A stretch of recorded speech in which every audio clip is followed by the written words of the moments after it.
Y probablemente el primer libro que fue escrito no fue Génesis, pero era el libro de Job. Y tenemos unas razones para pensar eso que vamos a hablar en las lecciones que siguen. Y bueno, el último libro que fue escrito era libros de Esdras y Nehemías para describir el regreso a Jerusalén, los viajes de regreso para construir el templo y los muros alrededor del templo y para reinstituir el reino de Dios ahí en Jerusalén después del cautiverio babilonio. Entonces, ¿cómo nos llegó el Antiguo Testamento? Coleccionados en un canon. Bueno, cuando estamos hablando de los libros canónicos, normalmente pensamos en tres criterios o tres requisitos para decidir cuáles libros iban a pertenecer en la Biblia. Depende en quién los escribió, ¿sí? En el autor, también en la audiencia y también en si los libros fueran aceptados como con una doctrina consistente en todas las iglesias. Entonces, lo que tenemos aquí es un libro que está probado por tiempo, que tiene un mensaje consistente. Tenemos consistencia en los autores y también en su conexión con Dios y la vida de Israel, o bueno, con la vida de Jesús, y también quién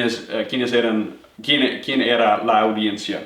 Entonces, podemos hablar un poco más de eso, de ese proceso, y cómo los libros que tenemos ahora llegaron a ser parte de la Biblia, pero eso es el proceso canónico, que tiene tres requisitos generalmente hablando. Transmitidos por medio de escribas, La razón por la que tenemos la Biblia que tenemos hoy día es por causa de unas escribas que pasaron la Biblia a diferentes idiomas después de que la Biblia fue coleccionada. Entonces tenemos la Biblia en inglés o en español o en francés o en otros idiomas por causa de unos escribas fieles. Y debemos dar las gracias a ellos y a Dios primeramente por lo que ellos hicieron para darnos la Biblia que tenemos hoy. Y por eso no vamos a despreciar la Biblia. Vamos a dar el espacio primero a la Biblia en la iglesia para que podamos multiplicar esta palabra a múltiples generaciones para continuar la fidelidad que vemos en ellos, que nos han dado la Biblia hoy día. Entonces, esto es algo muy importante. Traducidos por medio de siervos. Y tenemos no solamente el Antiguo Testamento en hebreo y arameo, pero también en griego, y eso se llama la Septuaginta, que literalmente significa 70 autores o 70 escribas que trabajaron para traducir el Antiguo Testamento de hebreo y arameo a griego. Y la razón por eso es que, cuando el gran Alejandro el Gran, cuando él vino para cambiar el imperio, cuando él derrotó el imperio de Persia, cuando él vino después de Babilonia, Persia y luego Grecia, él cambió el idioma de toda la región. Entonces habían judíos que realmente ni hablaron ni leyeron en hebreo ni arameo, y por eso necesitaban el Antiguo Testamento en griego para entender, porque eso fue el idioma del imperio, ¿sí? Entonces, por eso tenemos una traducción del Antiguo Testamento que está en griego, y el Nuevo Testamento, el idioma original es griego. Es por causa de eso. Entonces tenemos el Antiguo Testamento en griego, que se llama Septuaginta. Entonces, esta es la parte de un resumen, la parte literaria del Antiguo Testamento. Tenemos las formas ricas y tenemos diferentes formas literarias, tenemos los géneros, tenemos diferentes traducciones del Antiguo Testamento que tenemos hoy día por las escribas, tenemos la Septuaginta, pero todo esto, en todo eso podemos ver la fidelidad de Dios de darnos el Antiguo Testamento que tenemos hoy día, y tenemos que entender la parte literaria para interpretar cada género según según su forma de hablar. Y eso es decir, yo no puedo interpretar profecía como narrativa. Yo tengo que usar una manera de interpretar que corresponde a esa forma de literatura. Entonces, vamos a hablar más de eso. Entonces, ahora, para dar un resumen de la historia del Antiguo Testamento, yo quiero que ustedes vean la próxima parte, que dice: ¿cuándo y cómo sucedieron los eventos del Antiguo Testamento? El Antiguo Testamento como historia. Y honestamente, esto va a ser una vista de 30,000 pies. Sí, porque hay mucho material aquí y simplemente vamos a observar los movimientos grandes desde la creación hasta Malaquías y el fin del Antiguo Testamento. Entonces, el Antiguo Testamento contiene anécdotas auténticas de la historia real. Bueno, otra manera de decirlo es que tenemos cuentos reales de la historia real. No tenemos de nuevo un libro de ficción aquí, tenemos un libro real. Y tenemos lugares verídicos, personas verídicas y tiempo verídico. Tenemos, una historia real. Y lo básico de la historia del Antiguo Testamento es esto: en el principio, nada, luego algo. Yo creo que hay mucho debate sobre esto, ¿sí? Sobre cómo sucedió la creación, si hay un creador y todo eso, de los ateos y cómo ellos disputan todo esto, pero ¿sabes qué? Tenemos el relato fiel aquí, que nos dice que, nada y luego algo. Y Dios hizo eso por causa de hablar la palabra y crear. Y ahora la Biblia nos dice que Jesús con su palabra sostiene todas las cosas por la palabra de su verdad, y todo fue creado por medio de Él. Entonces, nada y luego algo. Creación, vida, criaturas y luego hombre, creado a la imagen de Dios. Y hemos hablado un poco de lo que es la imagen de Dios, pero wow, qué privilegio es y qué responsabilidad es ser creado en la imagen de Dios, para ser el pináculo de su creación, para representarlo aquí en la tierra. Luego el jardín del Edén llega a ser el lugar de la caída del hombre. En Génesis 3 sabemos que, después de recibir la bendición de Dios y de vivir en su presencia, ellos desobedecieron a Dios y por eso se cayeron y fueron echados del jardín. La humanidad se degenera durante muchas generaciones después, y podemos ver eso, por ejemplo, en Génesis 4, cuando Caín mató a Abel, o luego en Génesis 6, cuando Dios realmente lamentó de crear el hombre, porque todo intento, todo deseo de su corazón era malo desde su juventud. Entonces tenemos la degeneración durante muchas generaciones.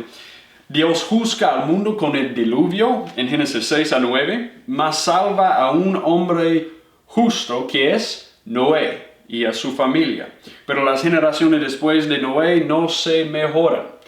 Y vamos a hablar a lo largo en detalle de todo esto, pero esa es la cosa. Dios dio a Noé el mismo mandato que ya había dado a Adán, de multiplicar su gloria a todo el mundo, para crear más portadores de su imagen, para reflejar su gloria. Adán falló y también Noé y sus descendientes también.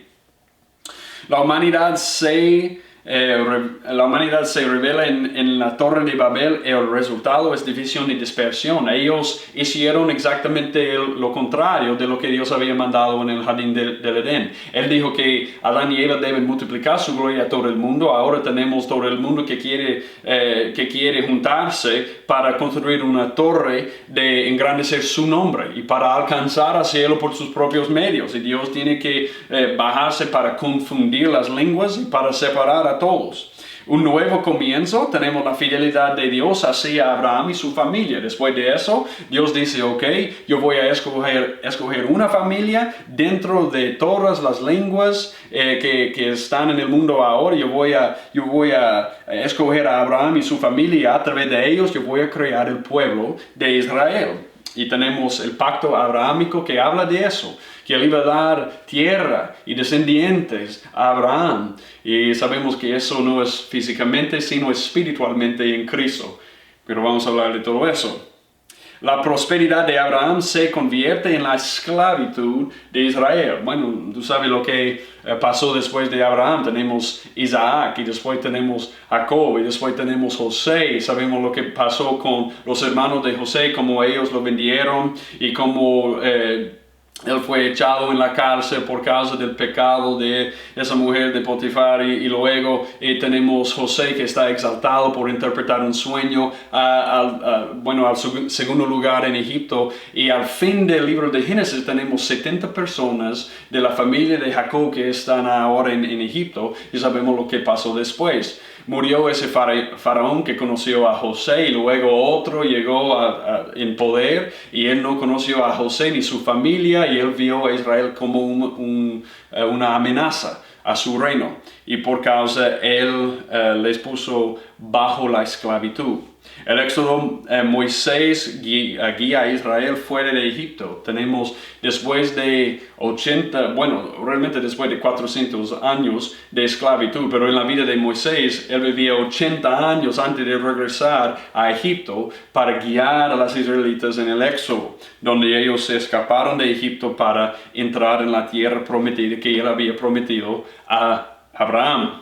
Dios le da a Israel la ley en Éxodo 20 y la ley separó a Israel de todas las naciones porque la ley fue la revelación del carácter de Dios y él quiso que ellos mostraran su carácter a todas las naciones. El pueblo judío entra en la tierra prometida donde por un tiempo están gobernados por jueces, pero sabemos lo que pasó. Moisés pecó y por eso no pudo guiar el pueblo de Israel para entrar en la tierra prometida. Luego tenemos Josué, que es otro líder, pero bajo el liderazgo de Josué,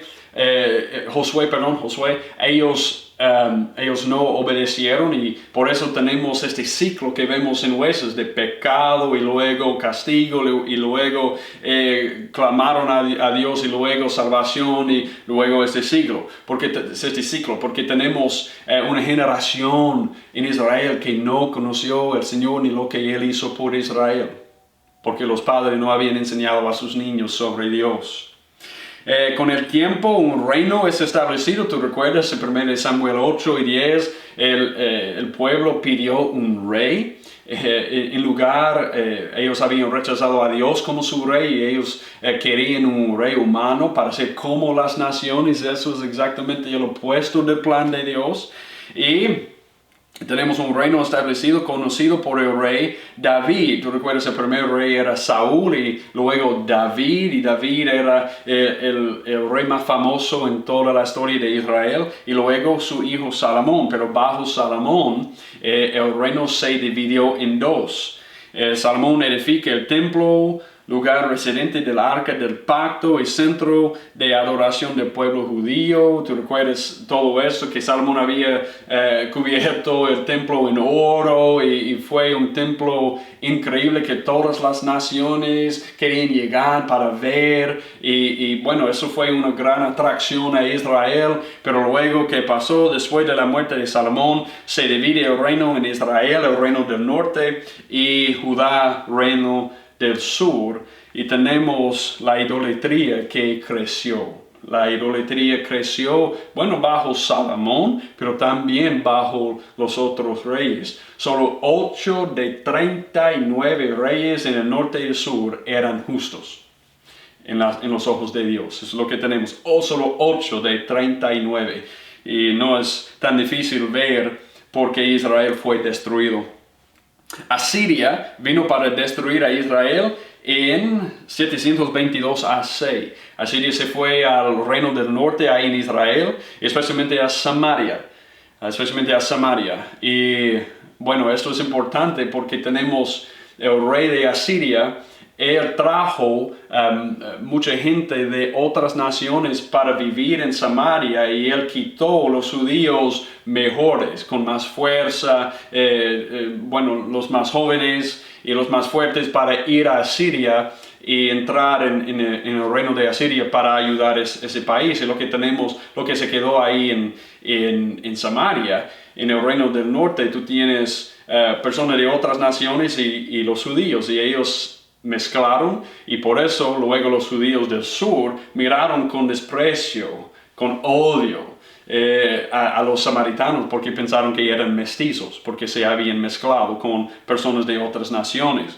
Entonces tenemos este cautiverio en 722 AC. Luego tenemos Babilonia, que destruye a Judá de 597 a 586 AC. Y bueno, yo mencionaba esto antes cuando estábamos hablando de Lamentaciones, porque Jeremías estaba viviendo este cautiverio, y por 70 años se quedaron ahí en el cautiverio en Babilonia antes de que regresaron para construir el templo. Sobrevivientes llevados al exilio a Babilonia por los próximos, como yo dije, 70 años. Un remanente regresa a Jerusalén y reedifica el templo, pero Israel todavía anhela la gloria que conocía bajo el rey David. Por eso leemos, por ejemplo, en Esdras, cuando ellos habían construido el templo en Esdras 3, que algunos lloraban mientras otros se regocijaban. Entonces tenemos algunos diciendo, sí, tenemos el templo y podemos reinstituir los sacrificios y la adoración, pero a la misma vez otros que están anhelando la gloria que tenían bajo David y en el templo de Salomón. Así que el Antiguo Testamento llega a ser una historia sin fin. Después de Malaquías tenemos un periodo intertestamentario, eso es lo que se llama, de 400 años de silencio de Dios. Y luego tenemos en Juan 1, en el principio era el Verbo, y el Verbo se hizo carne. Tenemos la última palabra de Dios en Cristo después de 400 años de silencio en que Israel anhelaba la palabra de Dios. En las próximas páginas tú tienes unos mapas que tal vez te ayudan de entender la geografía y los lugares de la historia del Antiguo Testamento y cómo Israel se movía del lugar en Edén hasta la tierra prometida, donde estaba Abraham, luego como esclavos en Egipto, luego regresaron a la tierra prometida, luego a Babilonia y luego regresaron a Jerusalén. Tú puedes ver todo esto en el mapa. Aquí en la página 4 tenemos, en la página 5 tenemos un resumen del Antiguo Testamento, y lo siento porque esto es en inglés. Pero bueno, no es tan difícil ver que tú tienes personas, eventos, periodos y eventos, culturas contemporáneas y los libros del Antiguo Testamento escritos que fueron escritos por las personas que están mencionadas ahí en la izquierda. Entonces, yo quiero que esto sirva para nosotros como un resumen de como 30,000 pies de la dimensión literaria y de la dimensión histórica del Antiguo Testamento. En la próxima sesión vamos a continuar de estudiar la historia por cada género, la ley, historia, poesía y profecía, y vamos a continuar mirando un bosquejo, un resumen de cada libro, de su contexto, autor, mensaje, y vamos a ver cada libro de esta manera, y luego vamos a mirar la teología que va a lo largo del Antiguo Testamento, desde Génesis hasta Malaquías, y cómo tenemos una historia unida. Muchas gracias.